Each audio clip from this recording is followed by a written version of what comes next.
I love this, okay? I love to talk about this because too many times I hear this. Jesus sat with sinners. And I'm going to tell you, yes, he did. He sure did. But the question is not whether or not Jesus sat with sinners because he is the ultimate light. Now, the question is whether or not you can sit with sinners.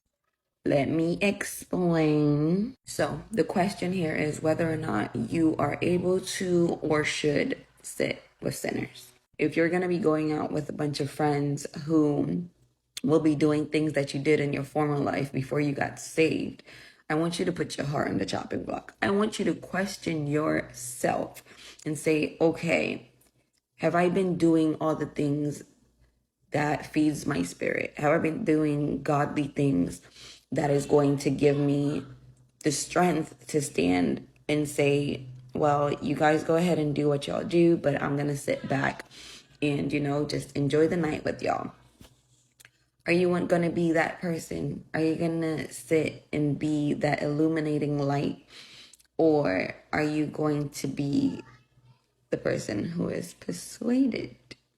Oh, one drink wouldn't hurt. Then one drink turns into three. Next thing you know, you're like, man, conviction hits you. Are you going to be that person? Have you been feeding your spirit enough to say, okay, if I sit with sinners, I'm not going to be the one persuaded. I'm going to show them that there is better, that we can do better.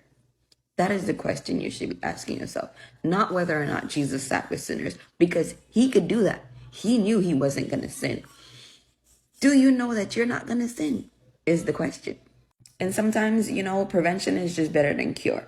Because if you think about it, you going among a bunch of worldly people is just a doorway, right? You're giving the devil a doorway. You're giving him access to just your mind alone.